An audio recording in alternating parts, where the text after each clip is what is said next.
कि किसी ना किसी को तो माफ करना पड़ेगा, किसी ना किसी को माफ करना पड़ेगा, रिफॉर्म्स लाने पड़ेंगे और आगे चलना पड़ेगा।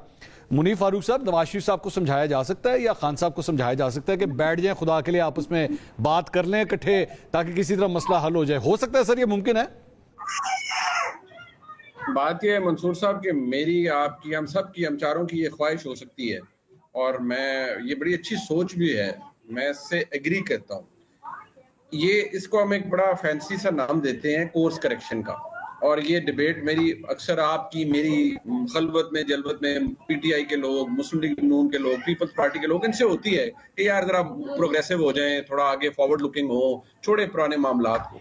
मसला ये है कि इतना ज्यादा बिटर डिवीजन हो चुकी है और इतनी ज्यादा नफरत जोर पकड़ चुकी है इन जमातों के अंदर कि ये बैठना तो दरकिनार, एक दूसरे का नाम लेना पसंद नहीं करते और ये कहते हैं कि भाई ये आप सबक हमें मत पढ़ाएं, जो भी बात ब्रेक से पहले आप भी कर रहे थे। वो कहते हैं कि भाई कोर्स करेक्शन करनी है तो जो आप जैसे दानिश्वर बने फिर रहे हैं, आप लोगों को हम ही याद आ रहे हैं कोर्स करेक्शन के लिए। पहले तो जिस चक्कर में हम फंसे हैं, अगला भी फंसे ना, जो बेनिफिशियरी था उस सारे फसाद का, वो भी फंसे, उसको भी लग पता जाए, वो भी उसी चीज से गुजरे, फिर उसको एहसास होगा कि गलत क्या हुआ। इमरान खान साहब को हुआ ना, भाई मैं प्राइम मिनिस्टर था, मेरे पास इख्तियार कोई नहीं था, भाई मेरा तो ये हो गया, ये कैसे सबाब मेरे नीचे होना चाहिए था, ये मेरे ऊपर कैसे हो गया। तो जब नवाज शरीफ साहब ने एक जमाने में कहा कि भाई मुल्क के अंदर, जो बाद में एफएटीएफ ने हमारी नाक से लकीरें निकलवाई, एफएटीएफ के अंदर जो हुआ वो हम सब दोस्तों को पता है, उन्होंने वही किया जो डॉन लीग के अंदर था। सारों ने कहा नवाज शरीफ तो है ही बड़ा जी गद्दार है जी, और ये हो गया, और मरियम नवाज शरीफ ने ये कर दिया। दुनिया ने आपको, वो पंजाबी में कहते हैं ना कि आपको आपकी असलियत दिखाई कि भाई आप ये है, ये आप करेंगे तो फिर हम आपके साथ मामलात दुरुस्त करेंगे, तब आपके एज अ स्टेट हम आपको सीरियसली लेना शायद शुरू करें। दुनिया ने आपसे वो नाक की लकीरें लगवाई, हमारे पूरी एस्टैब्लिशमेंट ने, इमरान साहब की गवर्नमेंट ने, इमरान खान की, उस वक्त बड़ा जोर लगा के बड़ी मुश्किलों से हम एफएटीएफ से बाहर निकले और हम वो ग्रे लिस्ट से, हम उस चीज से बाहर निकल आए। दुनिया में ब्लैक लिस्ट करने के चक्करों में थी। अब इशू ये है कि जब अगर कोई पहले कहता था तो हम उसे कहते थे वो बुरा है, बाद में फिर हमने उसे चोर, डकैत, डाकू सब कुछ कह दिया। अब मसला ये है, मैं तो इतनी बात करता हूं कि हम सियासत के अंदर पता नहीं पार्टी या ये क्यों ढूंढते हैं कि बड़ा फलाना बड़ा पायस है, मियां नवाज शरीफ बिल्कुल ही दूध के धुले होंगे, इमरान खान दूध के धुले होंगे। नहीं, हम जैसे दुनियादार लोग हैं यार, ताकत के लिए, इख्तियार के लिए सियासत करते हैं। लेकिन जब नफरत इतनी बढ़ जाए कि एक बंदा जो कि जिसका नाम इमरान खान है, जिसको मैं, जिनकी हुकूमत को मैं प्रोजेक्ट कहता हूँ, from the day one project Imran Khan, जिनके जब लाए गए तो हमें कहा गया बिठा के, ऐसे जैसे मैं और आप बैठ के अक्सर बातें करते हैं कि भैया 10 साल के लिए आ रहे हैं और आपने इलेक्शन की फेयरनेस पे बात नहीं करनी 2018 की। अच्छा जी, नहीं करेंगे, इसलिए नहीं करेंगे कि भाई यहाँ पर इस मुल्क में रहना है। फिर 1 साल बाद गुजरते हैं, ओ यार ये बड़े नालायक है, बस आपने इनके ऊपर हवाले से जो मर्जी तनकीद करें, फेयर जो बनती है, हमारे ऊपर बात नहीं आती। अच्छा जी ठीक है, फिर एक दिन वन फाइन डे पता लगता है कि ये प्रोजेक्ट ही वाइंड अप हो गया है क्योंकि वायबल प्रोजेक्ट नहीं था। अब मसला ये मुझे मुनीर साहब ये इसी के ऊपर जरा एक सवाल करने की इजाजत है। नसरुल्लाह मलिक साहब, ये बड़ा इंपॉर्टेंट ये जुमला इन्होंने कहा, मुनीर भाई ने, प्रोजेक्ट इमरान खान। सर ये प्रोजेक्ट इमरान खान अगर कहा जा सकता है तो प्रोजेक्ट शहबाज शरीफ भी कहा जा सकता है या नहीं, या इसकी इजाजत नहीं है? मेरे ख्याल में ये कहने में कोई हर्ज नहीं है कि जो काम इमरान खान साहब ने किया ठीक है, वो एक और तरीके से उनको लॉन्च किया गया। PMLN या पीपल्स पार्टी एक सियासी जमात के तौर पे काम कर रही थी, लेकिन उन्हें भी उसी तरीके से सपोर्ट ज़रूर मिली है। यानी सपोर्ट के बगैर शायद PDM की हुकूमत या पंजाब में और KPK के अंदर इंतखाबात शायद ना रोके जा सकते, जो आज तक निगरान हुकूमतों के तहत जो है वो सुबह चल रहे हैं। लेकिन फ़र्क सिर्फ इतना से, जो प्रोडक्ट की बात करते हैं मुनीब साहब, मसला ये है कि इमरान खान साहब कैसे बैठे किसी के साथ। इमरान खान साहब ने एक ऐसा बयानिया बना के रख दिया कि अब उनके वोटर्स या उनके सपोर्टर या सोशल मीडिया पे बैठे हुए जो उनके कारकुन हैं, किसी MLAs की, किसी मुस्लिम लीग लीडर की, किसी पीपल्स पार्टी की कहीं शादी की तकरीब हो रही हो तो नीचे लिखा होता है हमारे पैसों से शादी के खाना दिया जा रहा है। यानी एक ऐसा मिजाज बना दिया गया कि ये दो सियासी जमातें, इनमें तो घर में जो खाना पकता है वो भी मेरे पैसों से है, इनकी शादियां होती हैं हमारे पैसों से है।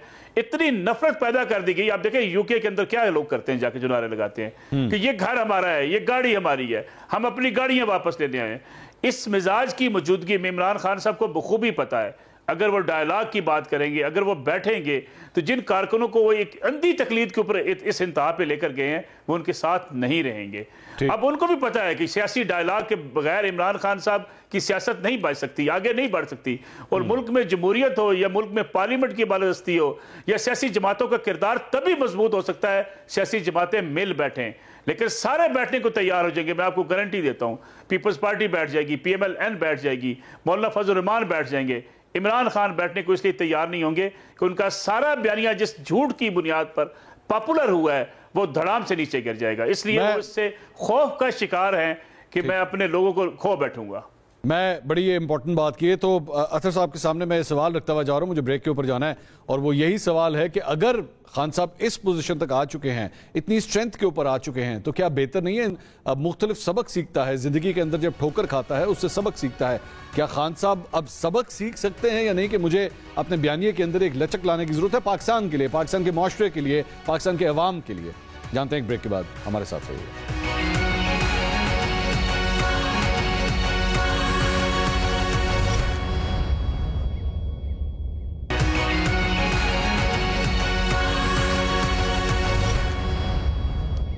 नाज़रीन, welcome back after the break. Khan साहब के हवाले से बात हो रही थी। वैसे तो अगले 24 घंटे मेरी नज़र में खान साहब के सियासी करियर के हवाले से बड़े अहम हैं, क्योंकि कल दोनों अदालतें जो हैं वो दोबारा लगेंगी, इस्लामाबाद हाई कोर्ट भी और सेशन कोर्ट भी, और फैसला होगा कि खान साहब का सियासी करियर आगे चलेगा नहीं चलेगा या उसमें ब्रेक लगेगी। सब कुछ अगले 24 घंटे में सामने आ जाएगा।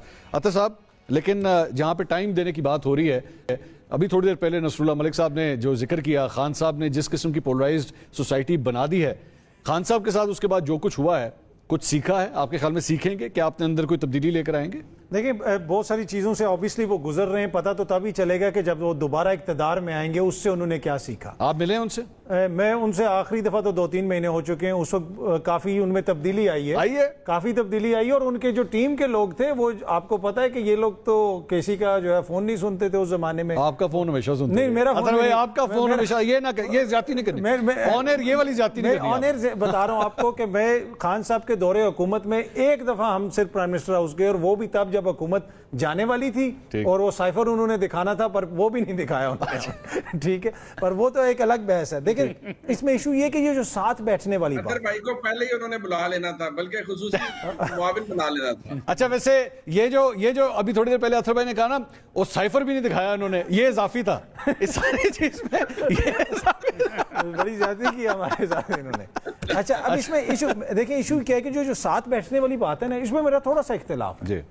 क्या हम किसी इर्तकाई अमल से गुजरे, हमें क्यों साथ बैठना है? मैं तो साथ बैठने की पूरी इस मंतक के खिलाफ हूं। अच्छा, हमने स्टिक करना है आइन और कानून, साथ बेशक ना बैठे, आप वहां बैठे, मैं यहां बैठूं, पर एक हमने जाब्ते के तहत चलना है, उस जाब्ते पे आप अमल करें, आप आइन और कानून के मुताबिक चलें। क्या साथ बैठने से आइन जो है वो मजबूत होगा? नहीं, आइन तब मजबूत होगा जब उसके नहीं, तो वो जो खान साहब जब जनरल बाजवा से 2 दफा ऐवान सदर में मिले थे, तो आइन और कानून के तहत मिले थे। यही तो मैं अर्ज कर रहा हूं ना, जब कोई और मौजूद शख्सियत, जिस तरह कहा जाता है कि डिग्गी में बैठ के कहीं गई थी, तो क्या उस वक्त आइन साथ उन्होंने डिग्गी में रखा हुआ था? ये बातें तो नहीं है। यही तो मैं अर्ज कर रहा हूं कि साथ बैठने से मसाइल हल नहीं होंगे, मसाइल आइन और कानून पे अमल दरामद से होंगे। जब तक आप आइन के ऊपर अमल दरामद नहीं करेंगे, आप सारा दिन साथ बैठे रहे। अगर अपनी खान साहब ने अपने केसेस के लिए या किसी और दोस्त ने अपनी मुबैना करप्शन के लिए साथ बैठना और इकट्ठा होना है, उसका मुझे और आपको तो बेसिकली खान साहब वो जब अपनी तकरीरों के अंदर ये कहते हैं कि मैं आर्मी चीफ से मिलना चाह रहा हूं, वो मेरी बात सुने, एनआरओ मांग रहे होते हैं? आई डोंट नो, ये तो वो खुद ही जाके मांगे। आपकी क्या राय है? मेरे ख्याल में खान साहब को आइन के ऊपर स्टिक करना चाहिए, जो भी मैं पहले भी अर्ज किया कि ये मुनीफ फारूक साहब पता नहीं क्यों हंस रहे हैं, मैं जानना। मुनीफ फारूक साहब क्यों हंस रहे हैं आप? ये इन्होंने ही उनको मशवरा दिया, ये बताएं क्यों हंस रहे हैं? खान साहब ने एस्टैब्लिशमेंट से दही बले की प्लेट मांगनी है साहब, और उन्होंने की मांगना है? वो जो बाकी मांगते रहे हैं वही उन्होंने मांगना है कि भाई हालात ठीक करें, मेरे साथ बात करें। मैं तो आपके साथ बड़ा हमारा आपस में मोहब्बत थी, मैं काश मैं लंबी गुफ्तगू कर सकता, लेकिन मुनीब भाई के पीछे ना बच्चों ने भी जाना है, और हमने उनको बड़ा जोर से रोक के रखा हुआ है। मुनीब भाई, आपका भी बहुत शुक्रिया, अपने बच्चों को भी प्यार दीजिएगा, पूरे प्रोग्राम में हमारे साथ रहे, उनका बहुत बहुत शुक्रिया। नसरुल्लाह मलिक साहब, आपका भी बहुत शुक्रिया। अतर भाई, थैंक यू सो मच। नाज़रीन, अगले 24 घंटे पाकिस्तान की सियासत के हवाले से, इमरान खान साहब की सियासत के हवाले से बहुत आम है, क्योंकि आखिरी लाइफलाइन मुझे फिलहाल ये लग रहा है सुप्रीम कोर्ट में कल इस केस की समाअत दोबारा होगी। देखते हैं खान साहब की किस्मत का फैसला क्या होता है।